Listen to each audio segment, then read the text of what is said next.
അസ്സലാമു അലൈക്കും. എല്ലാ മുസ്ലിങ്ങളും തീവ്രവാദികളല്ലെങ്കിലും എല്ലാ തീവ്രവാദികളും മുസ്ലിങ്ങളാണെന്ന വാദം മാധ്യമങ്ങളിലൂടെ നാം കേൾക്കാറുണ്ട്. വക്കത്തിരുന്ന് ചരിത്രത്തെയും സംഭവ വികാസങ്ങളെയും ദർശനങ്ങളെയും നിരീക്ഷിക്കുന്ന മാധ്യമ പ്രവർത്തകരും സ്വയം ബുദ്ധിജീവികളായി ചമയുന്നവരും മുസ്ലിം വിരുദ്ധ മനസ്സ് ഉള്ളിൽ ഒളിപ്പിച്ചു വെക്കുന്നവരും ഇത് തന്നെ ആവർത്തിക്കുന്നു. അജ്ഞത കൊണ്ട് പലരും ഇത് കണ്ണടച്ച് വിശ്വസിക്കുന്നു. എന്നാൽ യാഥാർത്ഥ്യം എന്താണ്? മഹാത്മാഗാന്ധിയെ വധിച്ച നഥുറാം ഗോഡ്സെയും ഇന്ദിരാഗാന്ധിയെ വധിച്ച സത്വന്ത് സിംഗും ബീത് സിംഗും രാജീവ് ഗാന്ധിയെ വധിച്ച ധനു എന്നറിയപ്പെടുന്ന തേൻമൊഴി രാജരത്നവും ശിവരസനുമെല്ലാം മുസ്ലിങ്ങളായിരുന്നില്ല. അമേരിക്കൻ പ്രസിഡന്റുമാരായ ഏബ്രഹാം ലിങ്കനെ വധിച്ച ജോൺ വിൽക്സ് ബൂത്തും ജോൺ ഫിറ്റ്സ്ജെറാൾഡ് കെനഡിയെ വധിച്ച ലീ ഹാർവി ഓക്സ്വേൾഡും മുസ്ലിങ്ങളായിരുന്നില്ല. കറുത്തവരുടെ അവകാശങ്ങൾക്ക് വേണ്ടി പോരാടിയിരുന്ന മാർട്ടിൻ ലൂതർ കിങ് ജൂനിയറെ വധിച്ച ജെയിംസ് ഏൾ റേയും ഓസ്ട്രിയൻ കിരീടാവകാശിയായിരുന്ന ആർച്ച് ഡ്യൂക്ക് ഫ്രാൻസ് ഫെർഡിനാൻഡിനെയും ഭാര്യ സോഫിയയും വധിച്ച് ഒന്നാം ലോക മഹായുദ്ധത്തിന് തുടക്കം കുറിച്ച ഗബ്രിനോവിക് പ്രിൻസിപ്പും മുസ്ലിങ്ങളായിരുന്നില്ല. ലക്ഷക്കണക്കിന് നിരപരാധികളെ ക്രൂരമായി വധിക്കാൻ നേതൃത്വം കൊടുത്ത നാട്സി നേതാവ് എയ്ഡോൾഫ് ഹിറ്റ്ലറും ഇറ്റാലിയൻ ഫാസിസ്റ്റ് പാർട്ടിയുടെ നേതാവായ മുസ്സലീനിയും മുസ്ലിങ്ങളായിരുന്നില്ല. തങ്ങളെ ആക്രമിക്കാൻ ധൈര്യം കാണിച്ച രാജ്യത്തെ പാഠം പഠിപ്പിക്കാനായി മാത്രം ഹിറോഷിമയിലും നാഗസാക്കിയിലും ആറ്റം ബോംബുകളിട്ട് 1,66,000 നിരപരാധികളെ ക്രൂരമായി കൊന്നൊടുക്കാനും പിറക്കാനിരിക്കുന്ന തലമുറകൾക്ക് നാശം വരുത്താനും ആജ്ഞ നൽകിയ അമേരിക്കൻ പ്രസിഡന്റ് ട്രൂമനും ആണവ ബോംബുകളിട്ട പൈലറ്റുമാരായ പോൾ ടിബറ്റ്സും ചാർലി സ്വീനിയും മുസ്ലിങ്ങളായിരുന്നില്ല. അമേരിക്കയിലെ ഒക്ലഹോമ സിറ്റിയിലെ ഫെഡറൽ ബിൽഡിംഗ് സ്ഫോടനത്തിൽ തകർത്ത് 168 ജീവനുകൾ എടുത്ത തിമത്തി ജെയിംസ് മെക്വെയിനും ഓസ്ലോയിലെ ഗവൺമെന്റ് മന്ദിരങ്ങൾ സ്ഫോടനങ്ങളിൽ തകർത്ത് 8 പേരെയും അതിനുശേഷം ഉറ്റോയ ദ്വീപിലെ നോർവീജിയൻ ലേബർ പാർട്ടിയുടെ യുവജന ക്യാമ്പിൽ വെച്ച് 69 നിരപരാധികളെയും വധിച്ച ആൻഡ്രസ് ബെയറിംഗ് ബ്രേവിക്കും മുസ്ലിങ്ങളായിരുന്നില്ല. ഇത്തരത്തിലുള്ള ആയിരക്കണക്കിന് ഭീകര അക്രമങ്ങൾക്ക് പിന്നിൽ മുസ്ലിങ്ങളായിരുന്നില്ല. 1ഉം 2ഉം ലോകമഹായുദ്ധങ്ങൾക്ക് തുടക്കം കുറിച്ചതും ലക്ഷക്കണക്കിന് ജീവനുകൾ എടുത്തതിന് നേതൃത്വം കൊടുത്തത് മുസ്ലിങ്ങളായിരുന്നില്ല.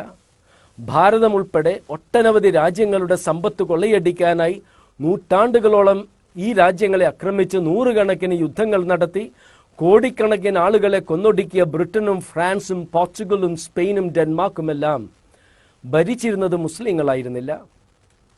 ഡൽഹി ഗുജറാത്ത് കലാപങ്ങൾക്ക് നേതൃത്വം കൊടുക്കുകയും 6000-ഓളം നിരപരാധികളെ കൊന്നൊടുക്കാൻ സാഹചര്യം ഒരുക്കിയവർ മുസ്ലിങ്ങളായിരുന്നില്ല. ലോകത്തിന്റെ വിവിധ ഭാഗങ്ങളിൽ നിന്നും മതപരിവർത്തനത്തിലൂടെ യഹൂദമതം സ്വീകരിച്ച യഹൂദരെ വസിപ്പിക്കാനായി നൂറ്റാണ്ടുകളോളം തലമുറകളായി ജീവിച്ചിരുന്ന പലസ്തീൻകാരെ ജന്മനാട്ടിൽ നിന്നും ആട്ടിയിറക്കി അവരുടെ പൈതങ്ങളെപ്പോലും കശാപ്പ് ചെയ്തുകൊണ്ടിരിക്കുന്ന ഇസ്രായേൽ ഭരണകൂടത്തിന് നേതൃത്വം കൊടുക്കുന്നത് മുസ്ലിങ്ങളല്ല. 2013 കാര്യമെടുക്കാം. യൂറോപ്പിൽ ഈ കാലഘട്ടത്തിൽ 152 ഭീകരാക്രമങ്ങളുണ്ടായി. അതിൽ 2 മാത്രമാണ് മതവുമായി ബന്ധപ്പെട്ടത്. US സ്റ്റേറ്റ് ഡിപ്പാർട്ട്മെന്റ് റിപ്പോർട്ട് പ്രകാരം ഇസ്രായേൽ കുടിയേറ്റക്കാർ പലസ്തീൻ പൗരന്മാർക്കെതിരെ 399 അക്രമങ്ങളാണ് നടത്തിയത്. ബർമയിലും ശ്രീലങ്കയിലും നൂറുകണക്കിന് മുസ്ലിങ്ങളെയാണ് ബുദ്ധ സന്യാസിമാരുടെ നേതൃത്വത്തിൽ കൊന്നൊടുക്കിക്കൊണ്ടിരിക്കുന്നത്. സെപ്റ്റംബർ 11 അക്രമത്തിന് ശേഷം 2014 വരെ അമേരിക്കയിലെ മുസ്ലിം പേരുള്ള ഭീകരർ 37 അമേരിക്കക്കാരെ വധിച്ചപ്പോൾ ഈ കാലയളവിൽ 1,90,000 അമേരിക്കക്കാരാണ് കുട്ടികൾ ഉൾപ്പെടെയുള്ളവർ നടത്തിയ വിവിധ അക്രമങ്ങളിൽ വധിക്കപ്പെട്ടത്. എന്നിട്ടും മാധ്യമങ്ങൾ പ്രഖ്യാപിക്കുന്നു എല്ലാ ഭീകരരും മുസ്ലിങ്ങളാണെന്ന്. ജീവൻ അള്ളാഹുവിൽ നിന്നുള്ള ദാനമാണ്. അതിനാൽ അത് പവിത്രമാണെന്ന് മാത്രമല്ല, സ്വന്തം ജീവൻ സ്വയം നശിപ്പിക്കുവാനോ അന്യന്റെ ജീവൻ അകാരണമായി എടുക്കുവാനോ മനുഷ്യന് അധികാരമില്ല എന്നതാണ് ഇസ്ലാമിക നിയമം. അതിനാലാണ് വലാ തഖ്തുലു അൻഫുസക്കും, നിങ്ങൾ നിങ്ങളെ തന്നെ വധിക്കരുതെന്ന് വിശുദ്ധ ഖുർആൻ 4-ാം അധ്യായത്തിലെ 29-ാം വചനത്തിൽ ഉണർത്തുന്നത്. അന്നഹുമൻ ഖതല നഫ്സൻ ബിഗൈരി നഫ്സിൻ ഔ ഫസാദിൻ ഫിൽ അർളി ഫകഅന്നമാ ഖതല നാസ് ജമിയ വമൻ അഹ്യാഹ ഫകഅന്നമാ അഹ്യ നാസ് ജമിയ. കൊലപാതകം മൂലമോ ഭൂമിയിൽ അതിക്രമം ചെയ്തതിനാലോ അല്ലാതെ ഒരു നിരപരാധിയെ വധിക്കുന്നത് മനുഷ്യ സമൂഹത്തെ ആകെ വധിക്കുന്നതിന് തുല്യമാണെന്നും ഒരു നിരപരാധിയെ രക്ഷിക്കുന്നത് മനുഷ്യ സമൂഹത്തെ ആകെ രക്ഷിക്കുന്നതിന് തുല്യമാണെന്നും 5-ാം അധ്യായത്തിലെ 32-ാം വചനത്തിലൂടെ പ്രഖ്യാപിക്കുന്ന വേദഗ്രന്ഥമാണ് വിശുദ്ധ ഖുർആൻ. ഭക്ഷണത്തിനും സ്വന്തം ജീവൻ രക്ഷിക്കാനുമല്ലാതെ മറ്റു ജീവജാലങ്ങളെ പോലും കൊല്ലരുത് എന്നതാണ് ഇസ്ലാമിക സമീപനം. നിങ്ങളൊന്ന് മനസ്സിലാക്കുക, ഭീകരർക്ക് മതമില്ല, വിശ്വാസമില്ല, ആദർശമില്ല, കാരുണ്യമില്ല. ബാങ്ക് കൊള്ളയടിച്ച മൈക്കിളിനെയും അഹമ്മദിനെയും പ്രകാശനെയും ക്രിസ്ത്യൻ കൊള്ളക്കാരനെന്നും മുസ്ലിം കൊള്ളക്കാരനെന്നും ഹിന്ദു കൊള്ളക്കാരനെന്നും നാം വിളിക്കാറില്ല. അതുപോലെ തന്നെയാണ് ഭീകരവാദികളെയും തീവ്രവാദികളെയും കാണേണ്ടത്. മുസ്ലിം പേരുള്ള ഭീകരവാദികൾ ഏറ്റവും അധികം വധിക്കുന്നത് മുസ്ലിങ്ങളെ തന്നെയാണ്. അവർ ഏറ്റവും കൂടുതൽ തകർക്കുന്നത് മുസ്ലിം പള്ളികൾ തന്നെയാണ്.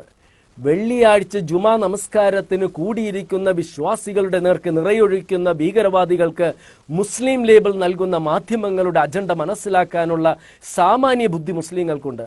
ഇത്തരം നുണപ്രചരണങ്ങൾ നടത്തുന്ന മാധ്യമ പ്രവർത്തകർ ഒന്ന് മനസ്സിലാക്കുക. തുറന്ന വിശകലനം നിങ്ങൾ ചെയ്താൽ വിവിധ രാജ്യങ്ങളിൽ നിന്നും വിവിധ സാഹചര്യങ്ങളിൽ ജീവിച്ച് വിവിധ മതവിശ്വാസങ്ങൾ പുലർത്തുന്ന എത്രയോ ആളുകൾ ഇസ്ലാമിനെ കുറിച്ച് പഠിച്ച് ഇസ്ലാം സ്വീകരിക്കുന്നത് എന്തുകൊണ്ടാണെന്ന് നിങ്ങൾക്ക് മനസ്സിലാക്കാം. എത്ര നുണപ്രചരണങ്ങൾ നിങ്ങൾ നടത്തിയാലും പ്രപഞ്ചനാഥനായ സ്രഷ്ടാവിൽ നിന്നുള്ള ഈ ദൈവിക ദർശനത്തെ തകർക്കാൻ നിങ്ങൾക്കാവില്ല, ആർക്കും സാധിക്കില്ല. ഈ സത്യം മുസ്ലിങ്ങൾക്ക് അറിയാവുന്നതിനാലാണ് നിങ്ങളുടെ നുണപ്രചരണങ്ങൾക്ക് യാതൊരു വിലയും അള്ളാഹുവിൻ്റെ മതം പഠിച്ചിട്ടുള്ള മുസ്ലിങ്ങൾ നൽകാത്തത്. അസ്സലാമു അലൈക്കും.